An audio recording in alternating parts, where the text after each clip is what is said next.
All right, everyone. Hi, my name is Uri, and it is a pleasure to see you out there.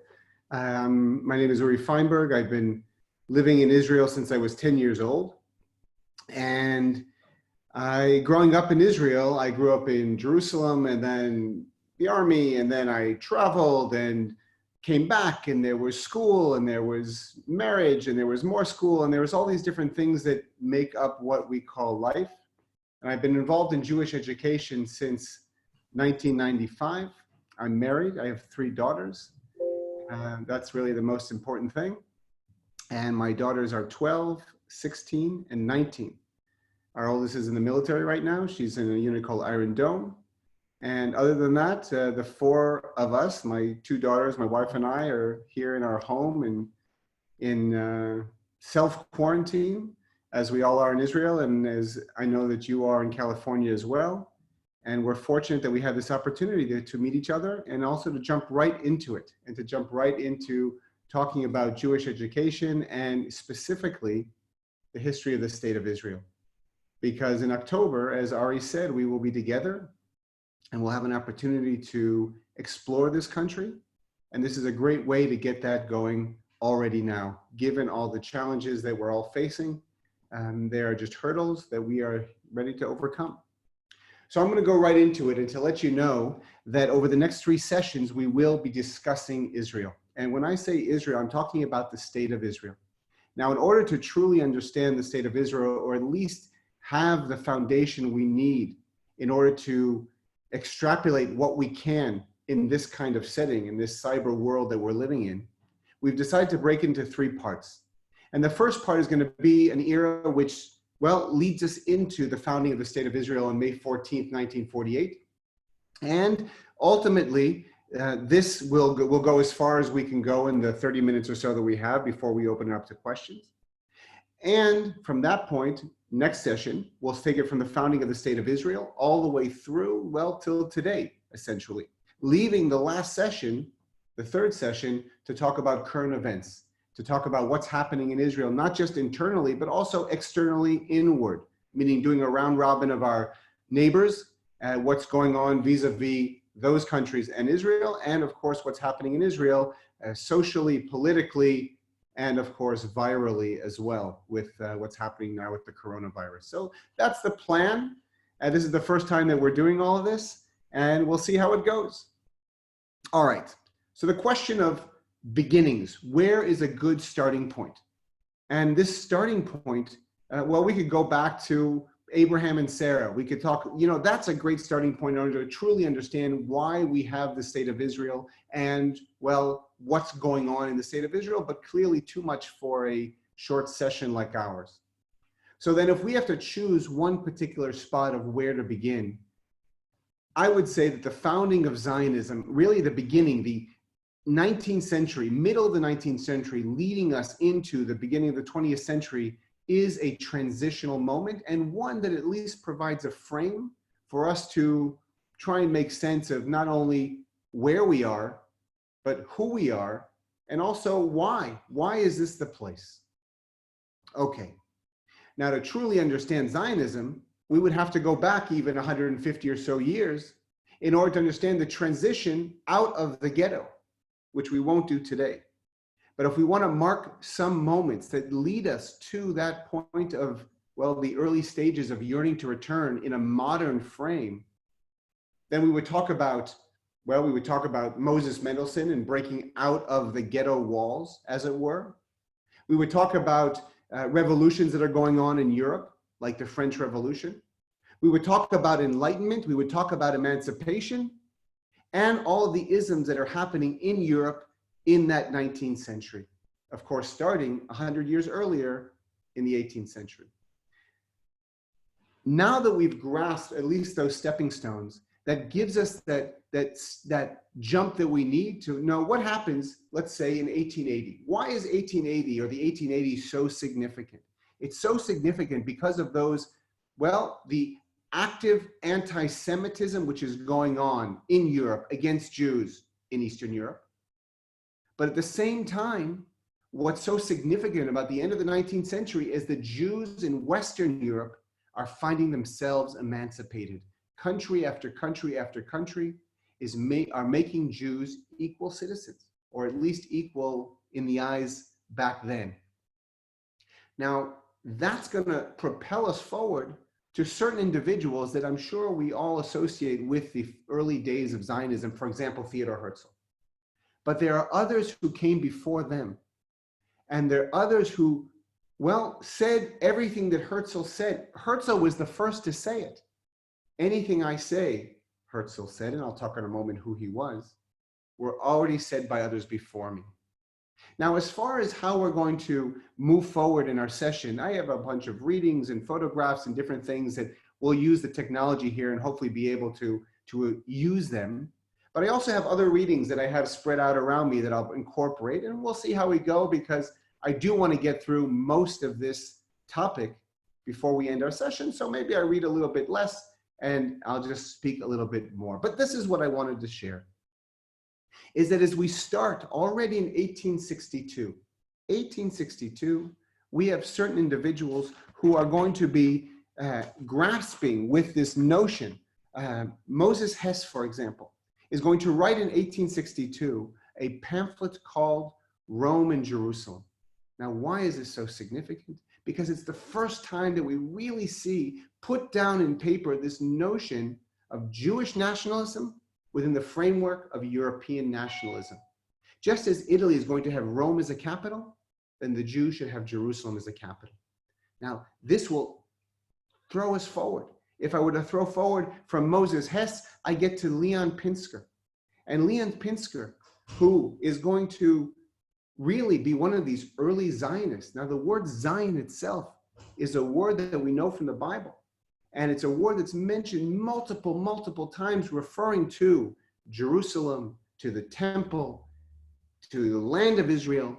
And ultimately, Zionism is going to be a love of the land of Israel, that within the framework of that nationalism or nationalisms that are developing in Europe at the time, we see Jews begin to rise up and say, well, wait a second. Maybe, just maybe, all of this emancipation, not so good, because we're seeing the assimilation happen, we're seeing anti-Semitism develop, and we're seeing all of this ultimately lead us to a point where, well, that's where we enter into a new individual, a guy by the name of Theodor Herzl. Now, I'm going to pause for just a second because I'm still only seeing Ari here, and I'm not seeing myself in the center, so I'm just afraid that if I share my screen, we're going to lose something. Hold on. No. Let's see, just 1 second. Okay, and 1 moment.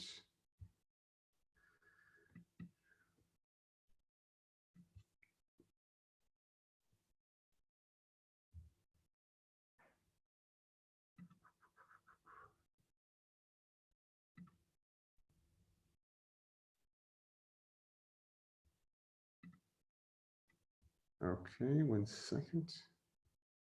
I'm just going to jump back for a moment through a couple of slides here. Excuse me. All right.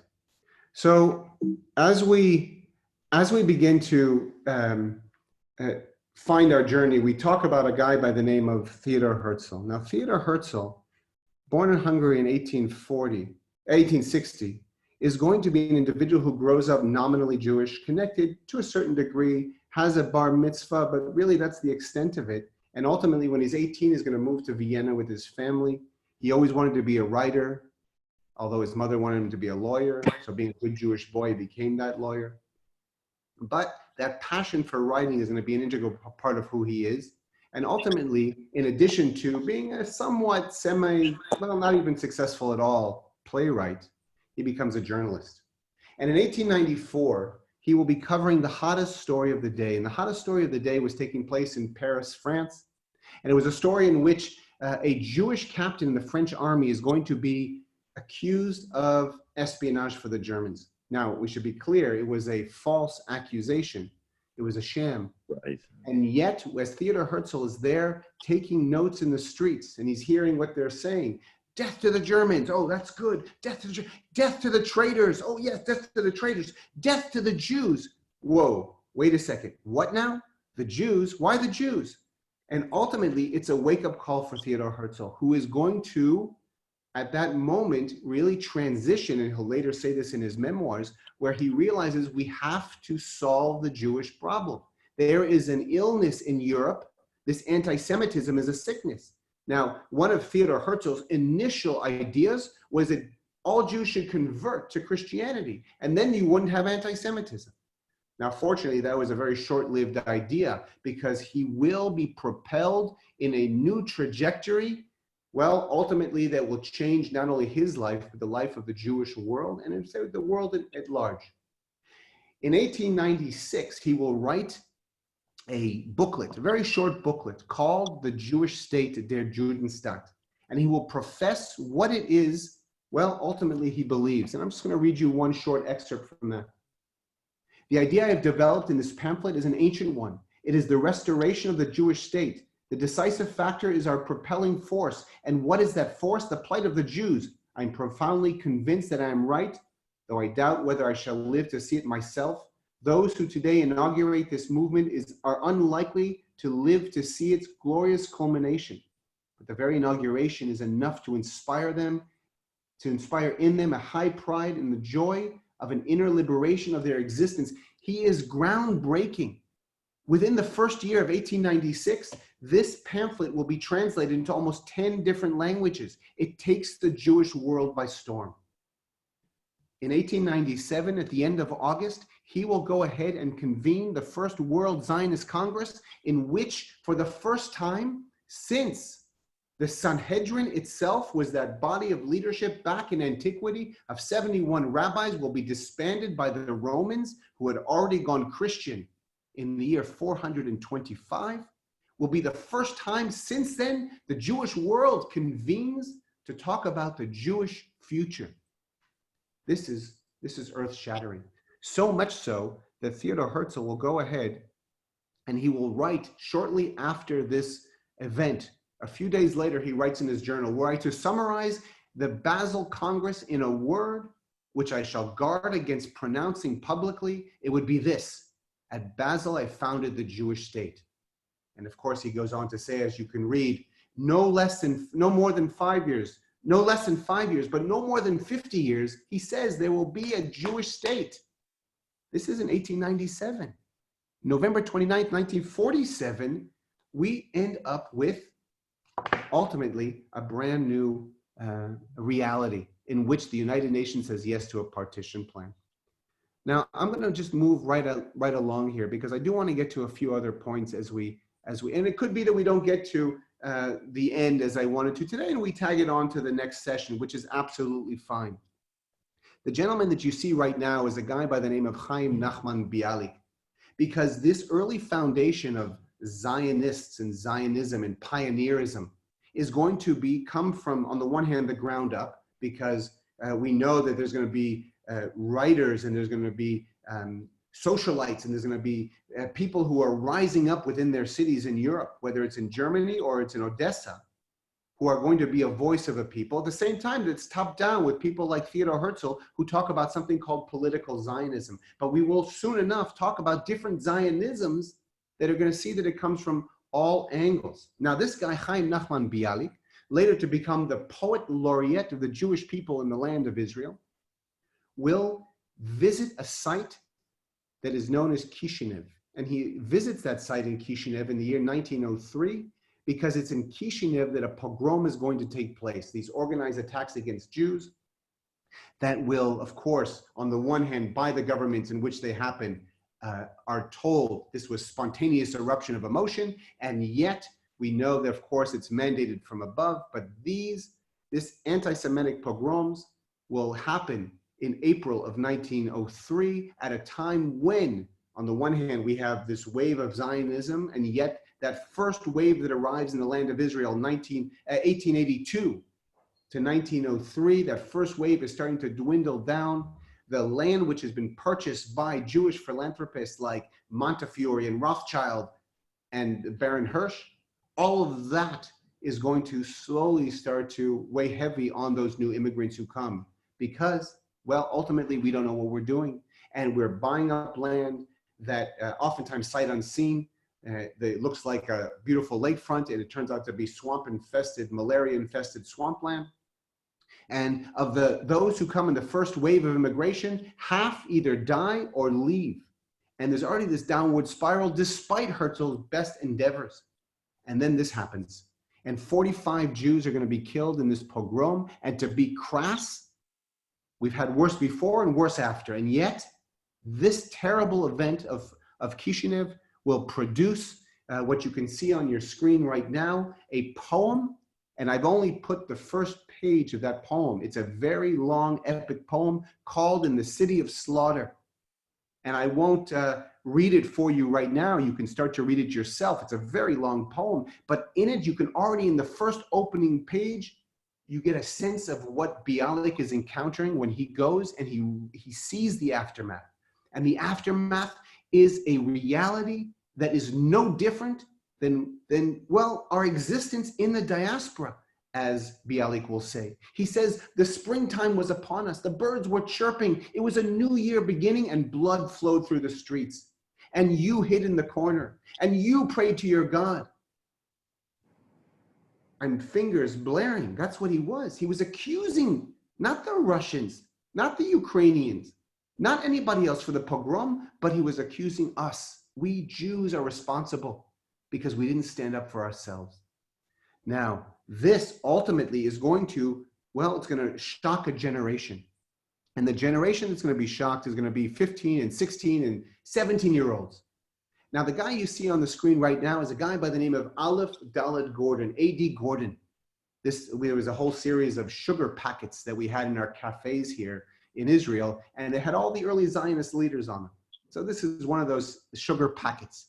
He was a 48-year-old who leaves everything behind in Europe and is, on the one hand, inspired by these 15 and 16-year-olds who are going to challenge themselves and to change a Jewish reality. And at the same time, he will be the spiritual leader of these individuals.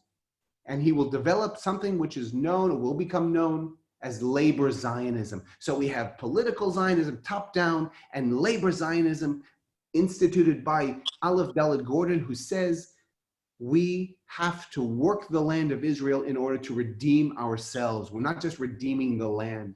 He says we have been removed from the land, and we have been removed from the land already for 2,000 years. And therefore, we have to once again connect. And this was going to be a movement that will ultimately be known as the second wave of immigration. And just to give you a sense of what's being said at the time, I want to read you one excerpt from a guy by the name of Joseph Vitkin. And he, shortly after these events of the pogrom, is writing a letter to the Jewish youth of Europe. He is one of the early founders of the Jewish National Fund. And this is what he says when he writes to these young Jews. Prepare yourselves to fight nature, to struggle with disease, hunger, to struggle with people, friends, enemies, brothers, strangers, Zionists and anti-Zionists. Prepare yourselves for the hatred and cruelty of the environment where you will be regarded as dangerous competitors. Be prepared for mockery and denigration. Prepare yourselves for confrontation and all-consuming despair. He goes on and on to say how difficult is it going to be. Why is he doing this? Because he knows exactly who he's speaking to. He says very clearly, I want you who know what you're getting into. It is not easy. And I'm sure we all have teenagers in our lives, and we remember what it's like when we're told we can't do something. And essentially a generation steps up and, you know what? Let me read you what one teenager says when he writes back. This is what he said. It's a local leader of his local president of his Jewish youth group in Poland. This is what he says. Dear sir, we are a group of young men, bachelors and students who wish to immigrate to the land of Israel. We know of the moral corruption devastating the settlers of the land. We know of the baseness of all those who should be serving a noble example for all the diaspora. And we see, therefore, a great, if not the greatest need to create a fresh national foundation in the land of our forefathers upon which to build this great struggle and structure for national revival. We are well aware of the enormous obstacles that we will find in our path. We are ready to work, suffer, and endure in silence for the ideal that is the content of our lives, and to do this in the only land where we can find no other solution. And we ask you, our dear brother, is our desire acceptable for the general progress of our movement's work? And is it possible in the present political and economic conditions of life in Palestine? With the blessings of Zion, in the name of all my friends, yours respectfully, David Gruen. David Gruen ultimately will change his name to David Ben Gurion. And what is he saying in this letter? He's saying, bring it on. Whatever you need, that's what we're there. Now, the big shift between the second wave of immigration, 1904 to 1914, from the first wave of immigration, is the first wave of immigration. First of all, we're the first. It's very hard to be the first. Two, they were willing to hire the locals who were living here to work with them or for them in the land as farmers and protect the land for them or with them. The locals, of course, were the Arabs who were living here. And the Arabs had been living here. The land itself was owned by the Ottoman Turks, who had been here since 1516. And if not by the Ottoman Turks, by rich Arab absentee landlords called effendis. But that's the reality. And the second wave of immigration says, not on our watch. We do it ourselves. It'll be that generation that invents the kibbutz, invents this idea of a socialist group that comes together, work as much as you can, receive as much as you need. And this labor Zionism and second wave of immigration will say, we're going to work the land ourselves, we're going to protect the land ourselves, and we're going to speak Hebrew as our vernacular. Now, what I'm going to do is I'm just going to jump until the early days of the 1920s, and then it looks like our timing is about up, and I'm going to leave it open for a few questions. And then what we didn't do, we're going to do together as we, in our next session, once we've gotten all those technical difficulties out of the way. And I'll tell you a few things. First of all, if we scroll through here, you'll see this woman on the screen right now is a woman by the name of Rachel Blaustein. And Rachel was a young woman from Russia who comes during the second wave of immigration, and she comes to travel to the land of Israel, to what was called Palestine, in order, well, just to visit, because she's on her way to Europe to go to school. She falls in love with the spirit of the people. She meets another woman named Hannah Meisel as she's teaching young Jewish kids in a kindergarten who are now learning Hebrew as a vernacular because of individuals like Eliezer ben Yehuda, who comes and is going to be the grandfather of the revival of the Hebrew language as a vernacular. And she's so inspired, Hannah Meisel tells her, hey, Rachel, I'm going up north to learn how to be a farmer. You want to join me? And she says, absolutely.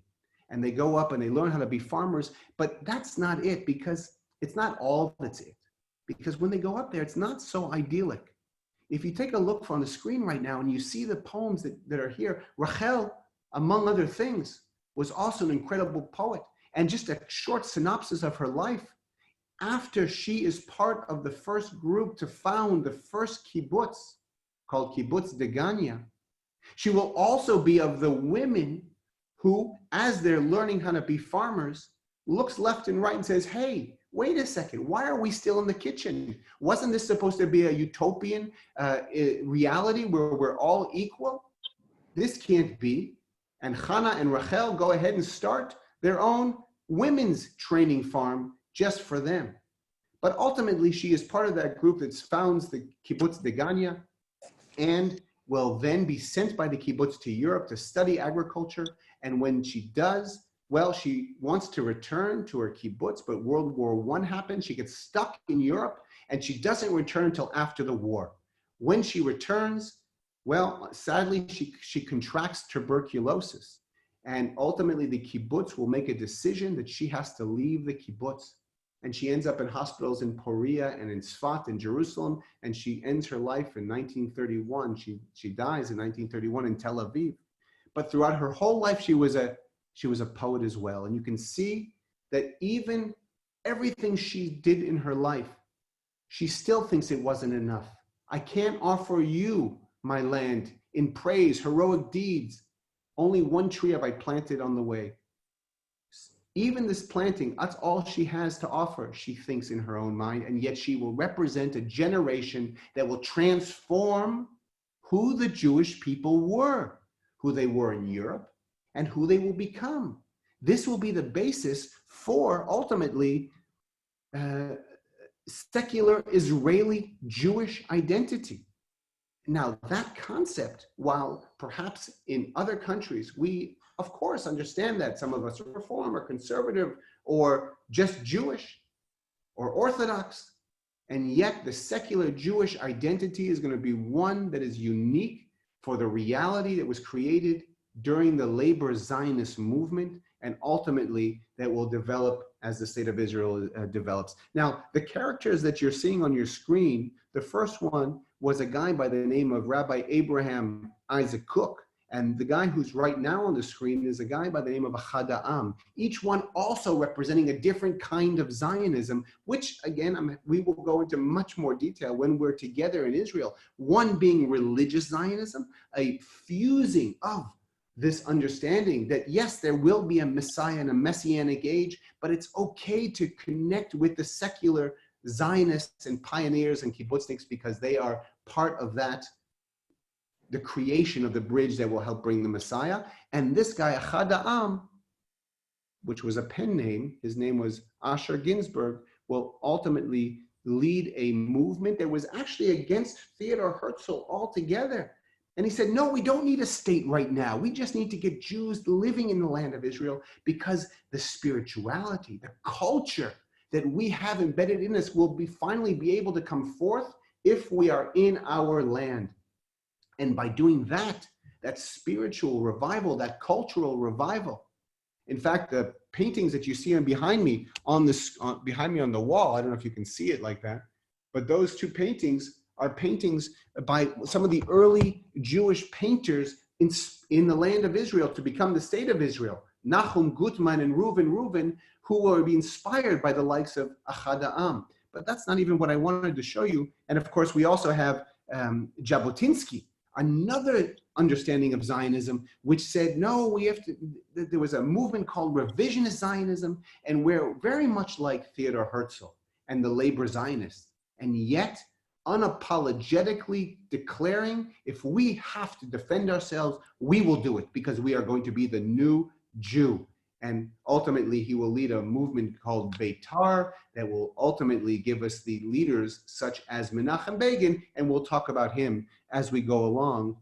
By the way, Menachem Begin and David Ben-Gurion, who I mentioned before, will, in fact, as we will learn in our next session, we were really nemesis as far as their different understandings of how to lead the Jewish people in the land of Israel. The last three maps that I want to show you before we move on to questions is, if we want to sum up on one foot, what is the cause of the Palestinian-Israeli conflict today, as well as the Arab-Israeli conflict today, as well as the internal Arab conflict in our neighborhood today, we can look for a source with the British and the British mandate and what happened during World War I. And what I mean by that is that during the war, the World War I, that is, the British are going to go ahead and they're going to ultimately back three different horses. Now, what I mean by that is they will have something called the McMahon letters, and Henry McMahon is going to go ahead and write a correspondence with the Sharif of Mecca in Arabia, a guy by the name of Hussein Ali. And he's going to say, Mr. Hussein Ali, listen, if the local Arabs in this region support us, the British, against the Ottoman Turks, we will give you a state of your own. And we can't tell you exactly what the borders are going to be, but that's what we're going to do. And that's in 1915. In 1916, what you see on the screen, the Sykes-Picot Agreement is going to go ahead and say the French and the British are going to get together regardless of who's living in the land, Jews or Arabs, and they're going to, before the war is over, divvy up the entire region into countries of control and countries of influence.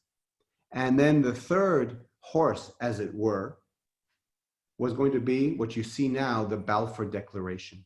And the Balfour Declaration, Lord Balfour is going to go ahead, who is the foreign minister of His Majesty's government, and as you can read, is going to write to, well, essentially the most important Jew that they knew, a guy by the name of Rothschild, who was at the time part of the British side of the family, although no real official standing within the Zionist movement.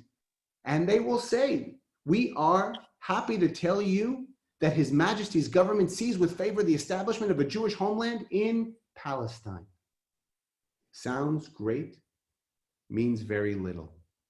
Why? First of all, 1917, who were the British to see with favor anything? Two, well, where in Palestine? Where is it going to be? And three, what exactly is this homeland that you're speaking of? Is it a political entity of any kind? A country? David Ben-Gurion is going to say, who at the time, by the way, was the leader of the Zionist movement, he says, we don't like it, but we'll take it. And ultimately, at the end of the war, 1918, there will be, as we know, something called the League of Nations. And the League of Nations will go ahead and say to the British, you know what? You're going to have a mandate over Palestine.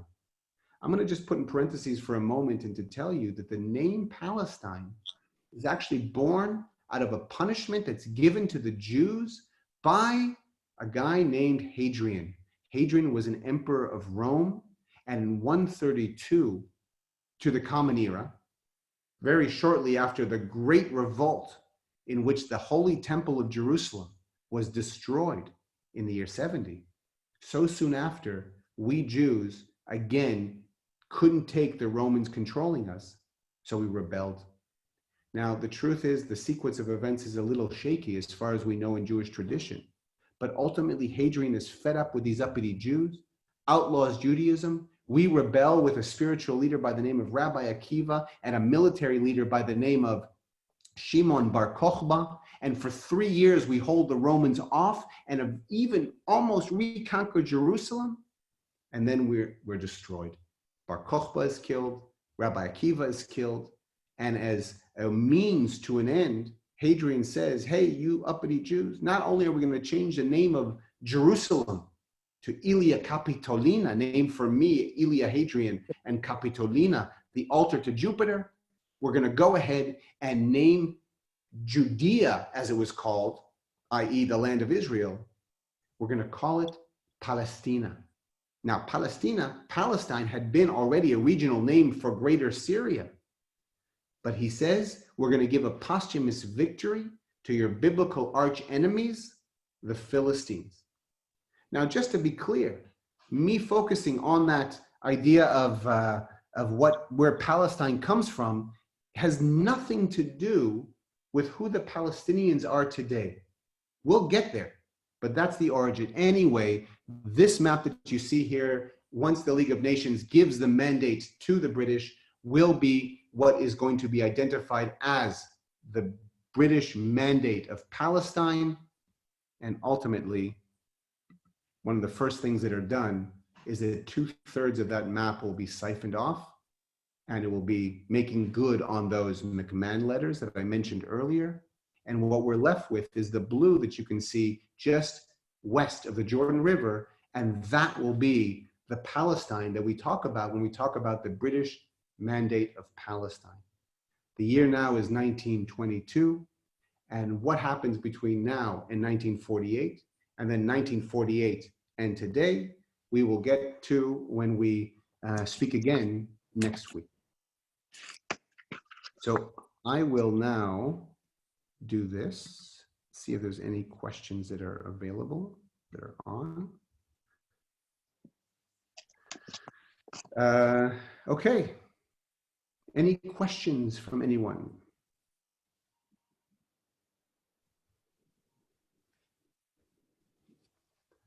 Ari, I think that might be it. I'm trying to explain something to you. Hello? Ari's on.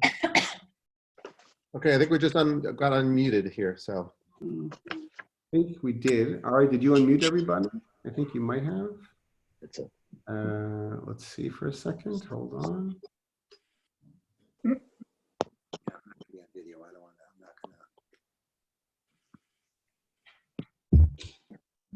Let's see. Well, anybody want? If anybody has any questions, you can write it in the chat room there. Okay, you should all be unmuted. If you unmute yourself. Okay. So there was a question about what book to read, and that's you know, if you had one book to read, I think that'd be a hard one to say. I think there's three that come to mind actually. And I think what we can do also, Ari, this is probably pretty easy to facilitate if I were to send it to you and you could send it out to everybody, because I don't yet have email addresses, of course. But there's actually three that I brought with me just in case I would get that answer. That question, I mean.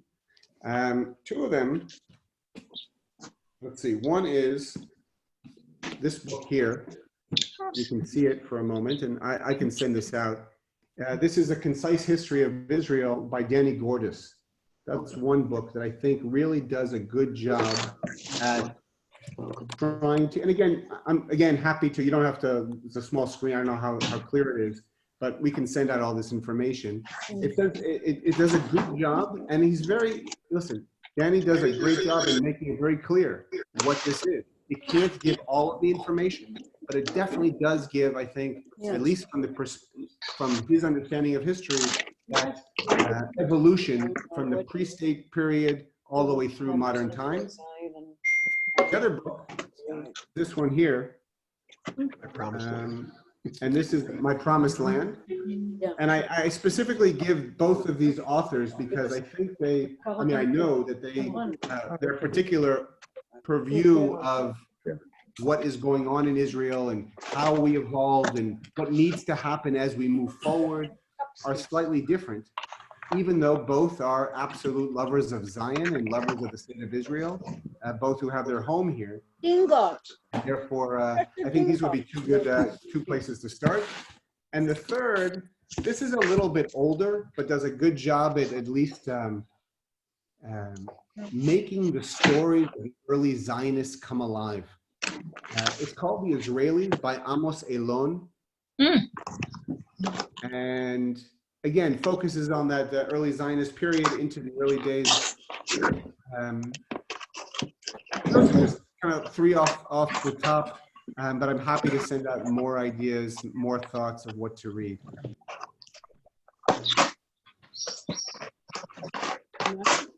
Any other questions? I don't know. That's one of the people that's there. Like they were showing Jay Masterman instead, but they should. Okay. The thing is right next to him. This is Beth Crom and her husband. Well, I did want to thank everybody because this is the first time we're doing anything like this. This is a great opportunity to be able to test out this new reality that we're in. You know, it's new to all of us, and we're finding ourselves embraced by family near and far. We had our first Shabbat dinner, my wife, daughters, and I, with my sister and her family in Rishon LeZion, and my parents who live just outside of Jerusalem, and we were all on Zoom. We did the blessings together over Zoom, and it's going to be a learning curve, but it was the first time and it worked out. So I'm glad this worked out as well. I hope everybody is healthy and surrounded by, if not with you in your home, people who are only 6 inches away. Thank you very much. No, Kev, money's not due now until the end of July. Okay, so I think that might be Ari. Anything else you want to add? If you're still there, Ari? Recommend any books that are particularly on Ben Gurion or the early political rifts? Let me think about that specifically, of those books specifically, or certain articles that would focus on that. One of the things that we will do also in the next session is, I didn't get to it today because, as I said, this is a learning curve for all of us. All these readings around me that we didn't get to, but we will talk also about those rifts and the challenges I alluded to already between Ben Gurion and Menachem Begin, as we know, Israel is not a fairy tale land, not today and not in the early days. and therefore understanding that it's not a fairy tale land, that this is a living and breathing place with real challenges and real mistakes, hopefully will help generate that real connection that we can create as we do with each other. We know a relationship. You love all the things you love about a person, and you so, anyway, I will get that. I will get that out. Let's see. We have a few other questions. Rion, what is the theme of next Sunday's meeting?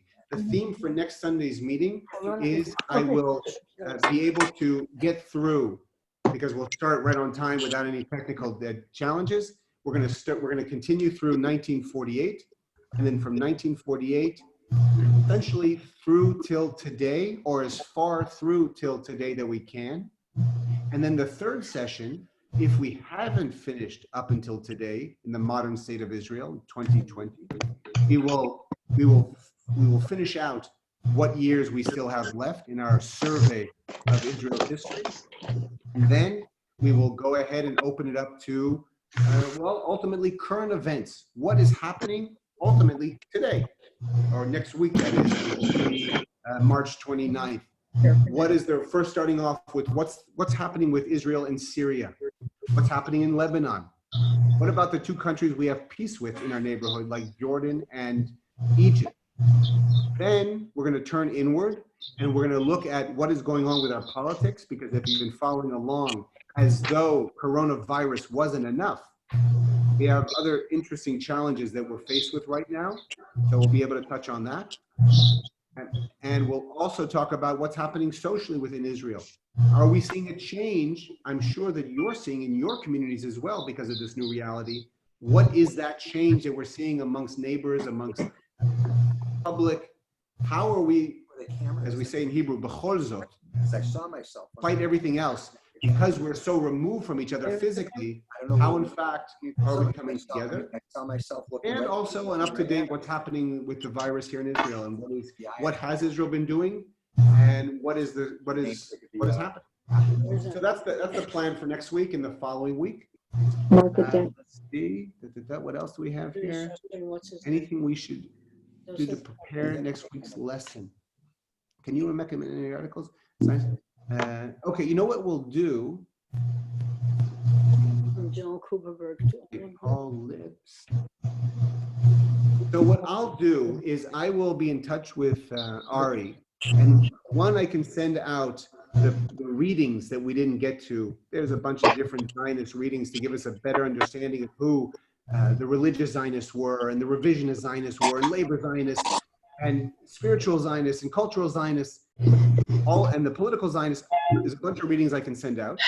That can be some background information. And I think that's pretty much what I'll send out, because as we move forward, we're going to look at what's happening in the mandate period, what's happening right before World War II.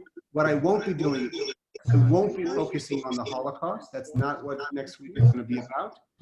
I will, however, post 1945, figure out 47, and of course, founding of the state. Everybody except for Uri, looks like. Oh, am I the only one on? No. Okay. Everybody's on again, so. Okay. Anyway, so that's what we're going to be doing. All right. Thank you.